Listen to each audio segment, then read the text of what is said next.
Hello बच्चों, चलिए आज का हमारा प्रश्न है 2NC3 अनुपात दिया गया है NC2 बराबर यदि 44:3 के है तो NC3 हमें यहाँ से ज्ञात करना है। तो यहाँ से इस प्रश्न के लिए हमें यहाँ से NC3 का मान ज्ञात करना है। तो NC3 का मान ज्ञात करने के लिए हमारे पास यहाँ से हमारी मुख्य अवधारणा कार्य करेगी। मुख्य अवधारणा जो कि हम यहाँ से रखेंगे, यदि हमारे पास NCR दिया गया हो तो NCR बराबर हमारे पास लिखा जाता है n का फैक्टोरियल बट्टे r का फैक्टोरियल गुणा में n माइनस r का फैक्टोरियल होता है। तो यदि प्रश्न के अनुसार देखिए हमें दिया गया है 2NC3 अनुपात में है NC2, तो 2NC3 बट्टे हमने NC2 लिख दिया, यह आएगा हमारे पास 44/3। तो यहाँ से इस पद को यदि हम सरल कर ले तो यह क्या आ जाएगा 2n का फैक्टोरियल बट्टे में आ जाएगा हमारे पास यहाँ से 3 का फैक्टोरियल गुणा में आ जाएगा 2n माइनस 3 का फैक्टोरियल, हम यहाँ से लिख देंगे। और इसके बट्टे में हमारे पास राशि बनेगी n का फैक्टोरियल, बट्टे में आएगा यहाँ से 2 का फैक्टोरियल गुणा में आ जाएगा n माइनस 2 का फैक्टोरियल बराबर हमारे पास क्या आएगा 44/3। अब यहाँ से इस पद को अगर हम आगे सरल करें तो हमारे पास मान क्या आएगा, यहाँ से 2n के फैक्टोरियल को प्रसारित करके 2n गुणा में 2n माइनस 1 गुणा में 2n माइनस 2 गुणा में हम 2n माइनस 3 का फैक्टोरियल लिख सकते हैं।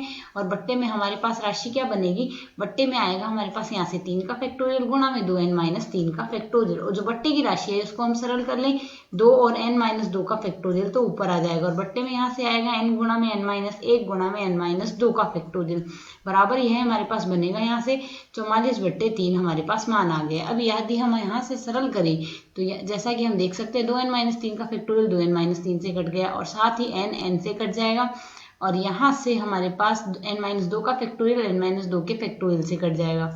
यदि इस पद को हम आगे और सरल कर ले, इसमें से 2 भिन्न ले सकते हैं तो यह हमारे पास क्या बनेगा 2 और साथ ही इस 2 को गुणा कर दे 4 तो यह बन गया और 2 हम यहाँ से कॉमन ले लेंगे तो n माइनस 1 और शेष रहा है बट्टे आएगा 3 का फैक्टोरियल जिसे 3 गुणा 2 के रूप में लिख सकते हैं और यहाँ से n माइनस 1 और बचा है जो हमने लिख देना है बराबर आ जाएगा 44/3। यहाँ से यदि हम सरल करें तो 2 से 2 को काट देंगे, बाएं पक्ष का 3 दाएं पक्ष के 3 से कट जाएगा, n माइनस 1 ये है n माइनस 1 से कट गया। साथ ही यहाँ से हमारे पास गुणा में एक पद और बचा है जो कि है 2n माइनस 1 जो हमने लिख लेना है। साथ ही 4 से हम 44 को काट देंगे 11 आ गया।